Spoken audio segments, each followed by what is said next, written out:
दोस्तों नमस्कार। स्वागत है आप सभी का मार्गदर्शन फॉर सिविल सर्विसेज में। मैं अनुराग चौधरी।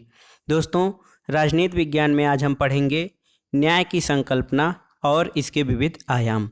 आज के वीडियो में हम देखेंगे कि न्याय क्या है, न्याय की संकल्पना का विकास किस प्रकार से हुआ है, प्लेटो और अरस्तु से लेकर आधुनिक काल तक न्याय का विकास क्रम क्या रहा है, न्याय के विविध आयाम अर्थात न्याय के प्रकार कौन कौन से हैं, जैसे कानूनी न्याय, औपचारिक और प्राकृतिक न्याय, सामाजिक, आर्थिक और राजनीतिक न्याय क्या है।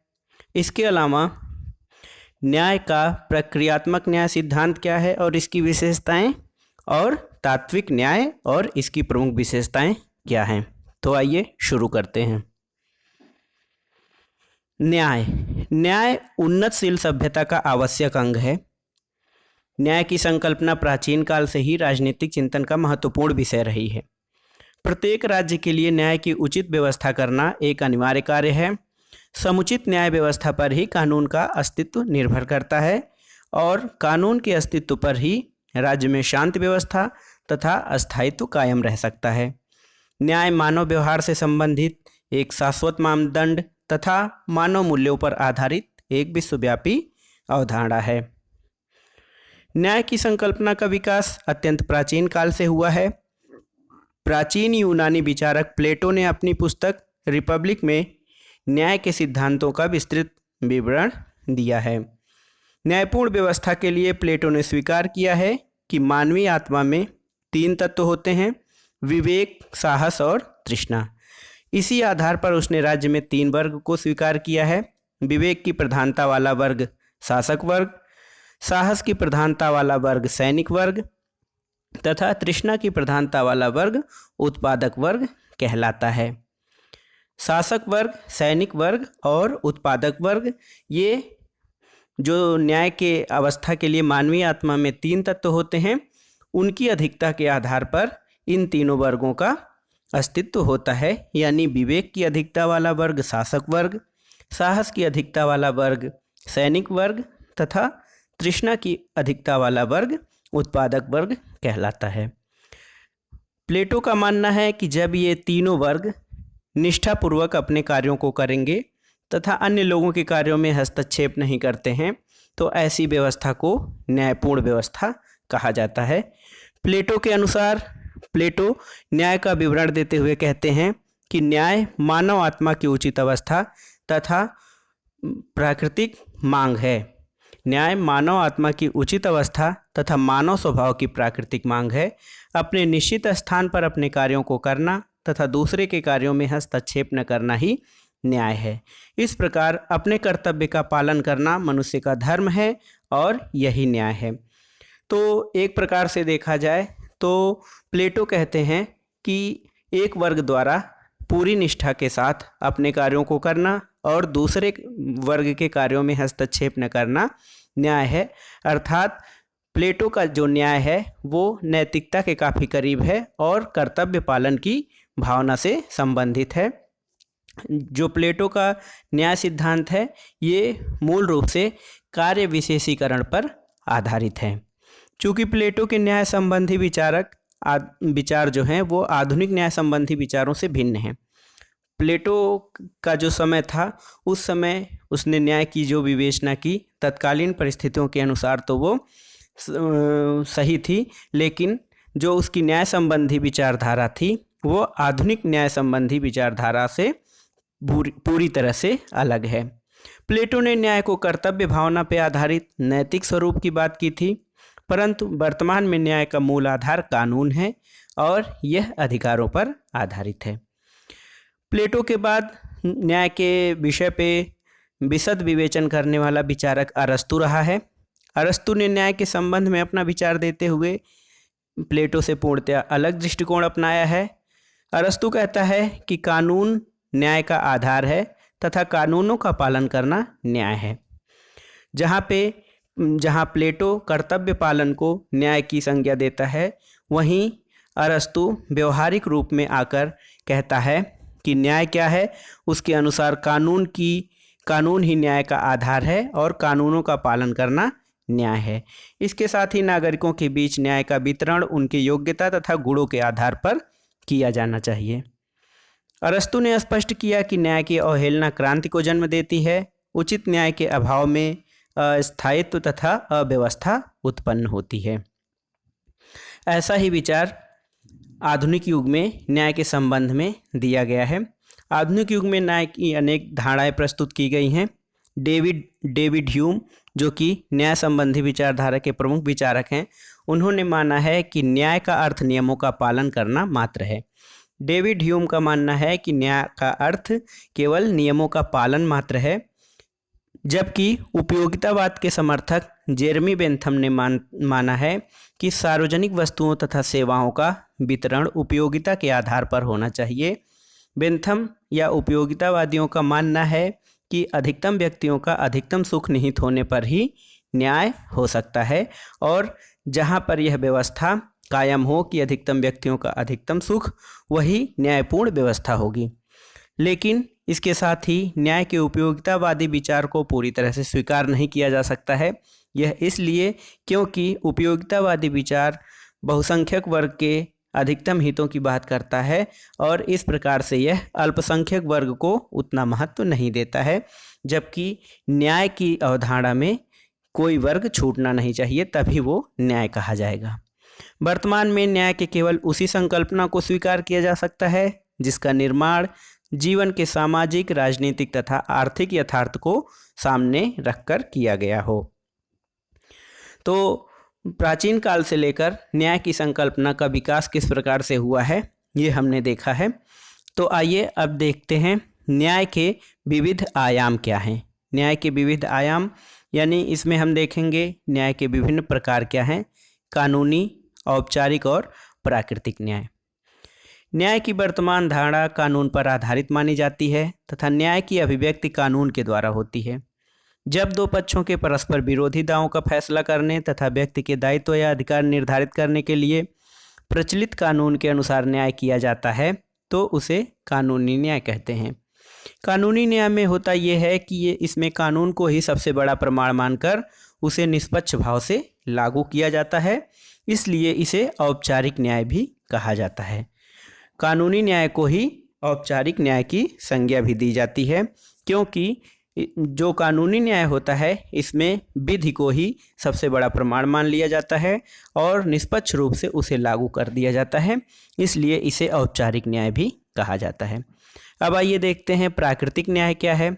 तो प्राकृतिक न्याय प्राकृतिक नियमों पर आधारित है।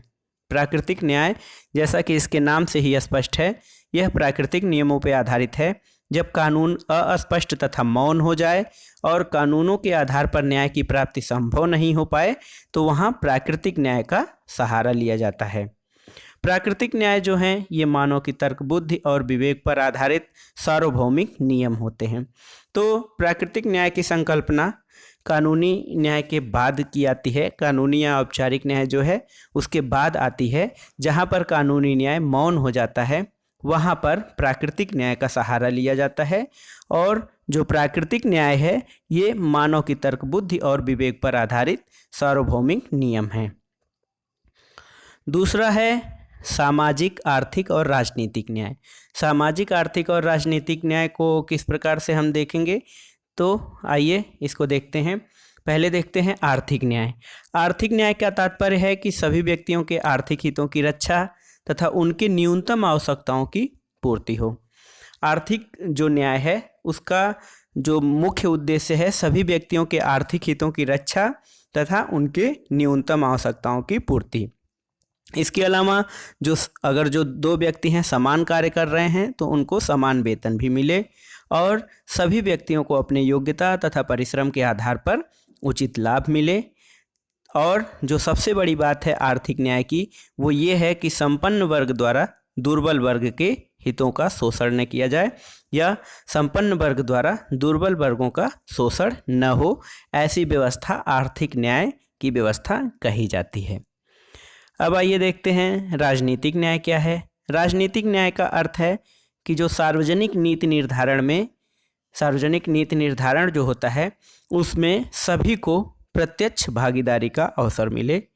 सार्वजनिक पद तथा सत्ता प्राप्त करने का मार्ग सबके लिए खुला हो तथा सार्वजनिक शक्तियों का प्रयोग सभी के हितों को ध्यान में रखकर किया जाए।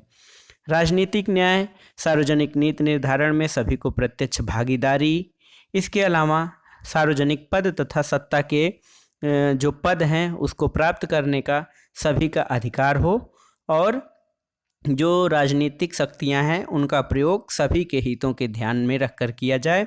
और जो सबसे बड़ी बात इस न्याय की कि जाति, जन्म, लिंग, वर्ण के आधार पर कोई भेदभाव न किया जाए।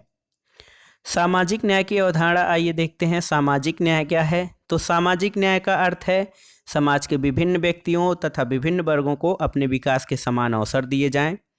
जाति, धर्म, वर्ण के आधार पर, उच्च नीच के आधार पर या बड़े छोटे के आधार पर कोई भेदभाव न किया जाए। इसके अलावा स्त्री पुरुष में किसी प्रकार की असमानता को मान्यता न दी जाए तथा किसी वर्ग द्वारा अन्य वर्ग की अवहेलना, दुराव या शोषण न किया जाए। इस दृष्टि से हम देखें तो सामाजिक न्याय का जो कॉन्सेप्ट है वो अत्यंत विस्तृत फलक लिए हुए है। इसमें एक प्रकार से सामाजिक न्याय में आर्थिक, राजनीतिक न्याय और कानूनी न्याय सभी समाहित हो जाते हैं। तो इस दृष्टि से सामाजिक न्याय एक विस्तृत फलक लिए हुए है। इन तीनों प्रकार के न्याय से स्पष्ट होता है कि जो राजनीतिक न्याय है ये स्वतंत्रता के आदर्श को प्रमुखता देता है। इम्पॉर्टेंट है, कभी भी पूछा जा सकता है आपसे, इंटरव्यू में भी बताने के लिए ये आपके लिए महत्वपूर्ण है। जो राजनीतिक न्याय है वो स्वतंत्रता के आदर्श को प्रमुखता देता है। आर्थिक न्याय है समानता के आदर्श को प्राथमिकता देता है तथा जो सामाजिक न्याय है वो बंधुत्व के आदर्श को बढ़ावा देता है। और इन तीनों को मिलाकर ही सामाजिक जीवन में न्याय के व्यापक आधारों की सृष्टि की जा सकती है। प्रक्रियात्मक न्याय क्या है? प्रक्रियात्मक न्याय सामाजिक जीवन में न्याय प्रदान करने की विधि को दर्शाता है। जो प्रक्रियात्मक न्याय यानी कि प्रक्रिया या विधि, प्रक्रियात्मक न्याय सामाजिक जीवन में न्याय प्रदान करने की विधि को दर्शाता है। अर्थात प्रक्रियात्मक न्याय यह मांग करता है कि जो न्याय की प्रक्रिया है वो उचित होनी चाहिए। न्याय की प्रक्रिया या विधि है वो उचित होनी चाहिए, फिर इसका जो भी परिणाम हो उसे स्वीकार कर लिया जाना चाहिए। प्रक्रियात्मक न्याय सीधा सीधा है, ये सामाजिक जीवन में न्याय प्रदान करने की विधि को दर्शाता है। अर्थात प्रक्रियात्मक न्याय की सीधी सीधी मांग ये है कि न्याय की प्रक्रिया उचित होनी चाहिए, उसका जो भी परिणाम हो उसे स्वीकार कर लिया जाना चाहिए। प्रक्रियात्मक न्याय के समर्थकों का मानना है कि मूल्यवान वस्तुओं, सेवाओं, लाभ इत्यादि के आवंटन की प्रक्रिया या विधि न्यायपूर्ण होनी चाहिए। फिर किसे क्या मिलता है यह विवाद का विषय नहीं रहना चाहिए। प्रक्रियात्मक न्याय की कुछ विशेषताएं भी हैं, उसको हम देख लेते हैं।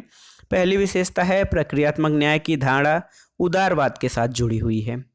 दूसरा ये कि इसके अनुसार न्याय का कार्य केवल व्यक्ति के समूहों के बीच केवल संबंधों को नियमित करना है, सभी व्यक्तियों की स्वतंत्रता और समानता के आधार पर नियम निर्धारित हो तथा कोई छल या धोखे से किसी व्यक्ति को हानि न पहुंचा सके।